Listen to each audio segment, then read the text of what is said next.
Buenas tardes. A continuación vamos a presentar procesos de compras internacionales. El grupo está constituido por Sandra Lorena Rabona Albino, Ana María Peña Gutiérrez, Juan Enrique Cárdenas Jiménez y Diego Edinson Tobar Cristancho.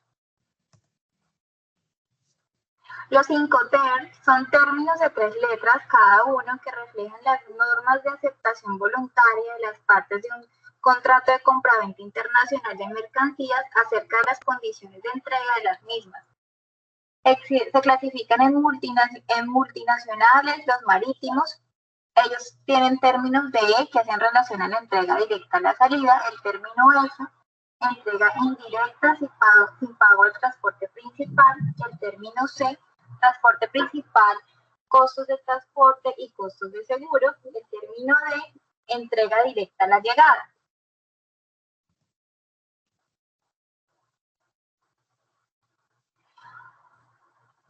Uno de estos métodos es el ISWU, que es cuando un vendedor tiene un punto específico para entregar sus productos y el comprador debe hacerse cargo de los costos de traslado, así como los riesgos en cualquier tipo de transporte. Esta metodología tiene unos puntos básicos como lo son que el vendedor o exportador solo es responsable de la mercancía en la etapa inicial. Todo el procedimiento de envío corre a cargo del comprador o del importador. El comprador es responsable de la carga de mercancía del lugar de origen hasta su almacén o fábrica. Todas las formalidades legales, cargos, riesgos y responsabilidades corren a cargo del comprador. ¿Cuándo utilizar este Incoterm? Las transacciones bajo los términos de ISWU son comunes cuando los compradores perciben que cuentan con infraestructura, recursos o medidas para hacerse cargo del mismo, el del envío o con un costo más accesible o en condiciones adecuadas para su empresa. La otra forma es la FTA, en la cual existen 2 modalidades para hacer esta metodología. En la primera, el vendedor entrega en su fábrica, pero es responsable del costo y el riesgo de la maniobra de la carga. La segunda modalidad de Incoterm es la que consiste en que el vendedor entrega los bienes a un lugar específico. El vendedor cubre los gastos de transporte, incluido en su precio, y asume el riesgo hasta que el comprador recibe todos los bienes. ¿Cómo funciona este Incoterm? Existen estas 2 modalidades. Hay ventajas y desventajas. Entre sus principales ventajas se encuentra que la responsabilidad y los riesgos se distribuyen entre el comprador y el vendedor. Mientras que el precio de la mercancía ya está incluida, la carga del producto en medio del transporte del comprador hasta el lugar donde indique, una vez se ha entregado el exportador, puede desligarse de la responsabilidad. En la versión actualizada del año 2020 existe la posibilidad de que si el vendedor lo solicita, puede expedirse un documento de transporte que garantice que la mercancía ha sido cargada, lo que reduce las probabilidades de malentendidos o disputas. La tercera metodología es la FAS, que sus siglas se traducen como franco al costado del buque. En este, el vendedor debe entregar la mercancía junto a un buque en específico en el puerto de embarque. Después el comprador adquiere la responsabilidad, los costos y los riesgos. ¿Cuáles son las características? El vendedor debe realizar la entrega de los bienes hasta el punto donde se encuentra la embarcación del comprador. El proceso de aseguramiento corresponde al comprador. Los costos adicionales deben ser cubiertos por él. El riesgo se transfiere una vez que la mercancía está en la embarcación de destino. La carga a la embarcación destino depende del comprador. Ambas partes deben encargarse del respectivo proceso de exportación e importación, además de apoyar en proveer cualquier documentación requerida para ambos. Una de las ventajas de este Incoterm es que ofrece a ambas partes es que las responsabilidades y costos respectivos a través como la importación, la carga y descarga están repartidas, por lo que los riesgos y tarifas que ambos asumen no superan a los que asume la otra parte.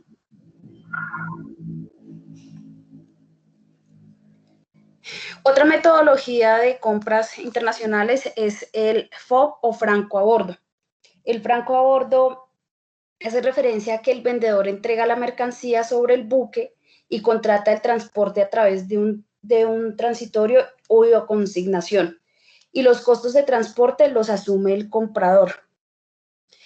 Otra metodología es el costo y flete, o CFR, perdón.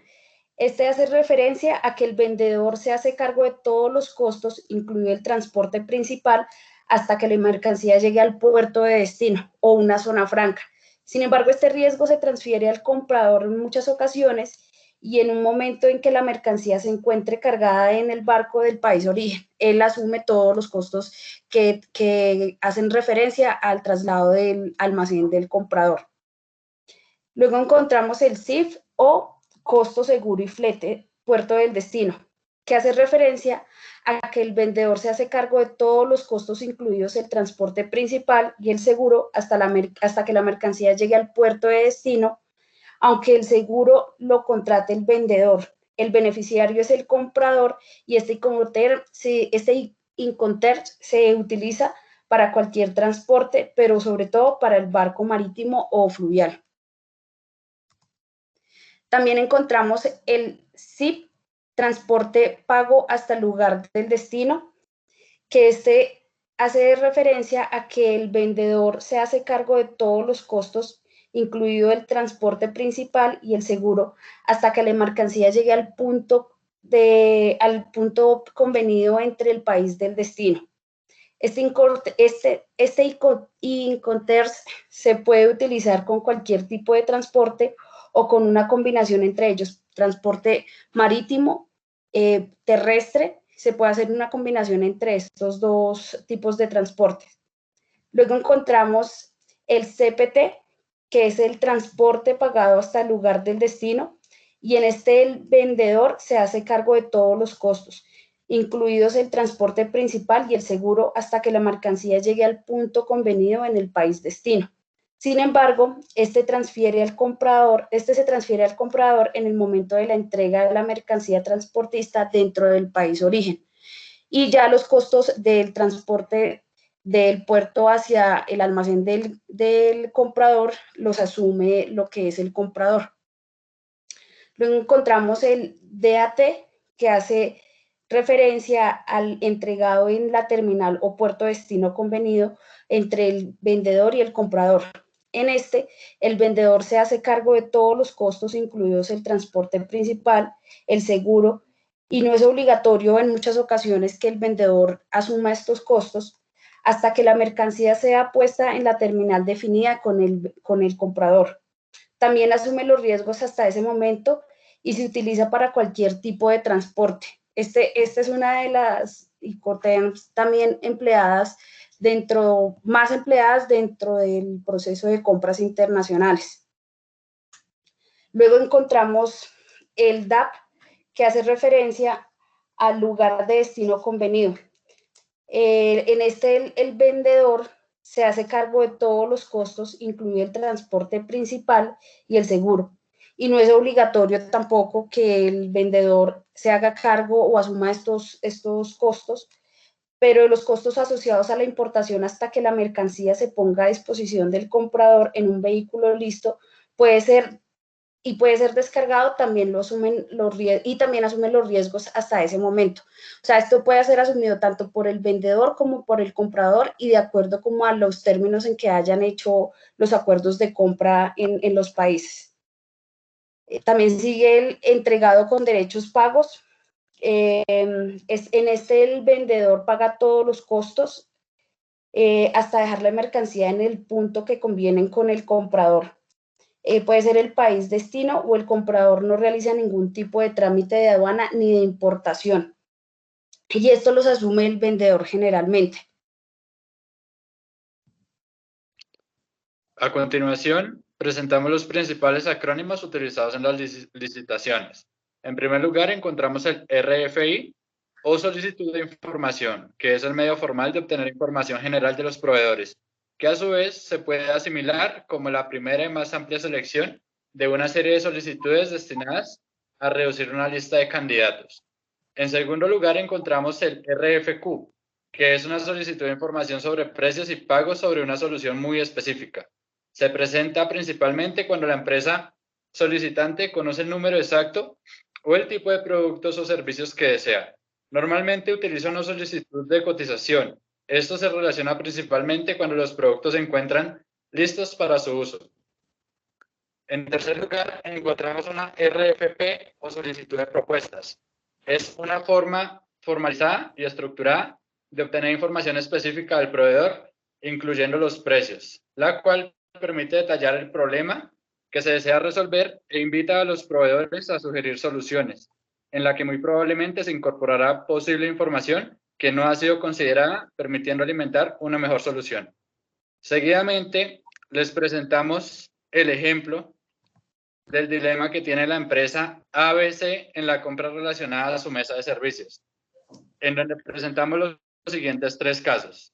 En el caso 1, la empresa ABC ha escuchado que implementar una mesa de servicio puede facilitar y brindar mayor eficiencia al uso de recursos y soportes tecnológicos en la organización, así como la atención de sus clientes, pero no sabe cómo funciona, motivo por el cual quiere investigar y buscar una descripción general del tema. ¿Qué debe hacer la empresa? Comenzar con una solicitud de información RFI es la mejor opción, ya que esta se utiliza cuando se están tratando de obtener una descripción general de posibles proveedores o ver si hay una solución para el problema presentado, lo que llevará a tener un conocimiento un poco más específico y rápido del tema e identificar quién puede ayudar en esta solución. En el caso 2, la empresa ABC va a implementar el servicio de mesa de servicios y cuenta con los requisitos específicos de las necesidades de la organización, así como el software de gestión que requiere, las habilidades que debe tener el grupo de trabajo, lo que refleja que conoce en cantidad y forma el servicio que requiere. ¿Qué debe hacer la empresa en este caso? Emitir una solicitud de presupuesto RFQ es lo que debe hacer, dado que ya sabe qué quiere y cómo lo quiere y es específico en ello. Y por último, en el caso 3, la empresa ABC se encuentra pronta a realizar una compra relacionada a la implementación de su mesa de servicio, en donde sus ingenieros de TI tienen identificados criterios específicos, pero están abiertos a nuevas ideas. ¿Qué debe hacer la empresa? En este caso, emitir una solicitud de propuestas RFP resultaría ser la mejor opción, ya que esta se efectúa al estar cerca de realizar una compra, pero se desean conocer propuestas adicionales. Adicionalmente, presentamos los siguientes acrónimos de licitación. En primer lugar, presentamos el EOI, que corresponde al documento en el cual el proveedor expresa el interés en la ejecución de un proyecto, presentando las capacidades para llevarlo a cabo, siendo común que los procesos de licitación comiencen cuando se solicita esta información. Seguidamente tenemos el RFT, que es muy similar al RFP, pero en este se establece una estructura concreta para las respuestas, garantizando la transparencia y objetividad del proceso, debido a que se utiliza en el sector público. Y por último encontramos el BAFO, que corresponde a la selección de las mejores ofertas presentadas en una licitación. Gracias por la atención.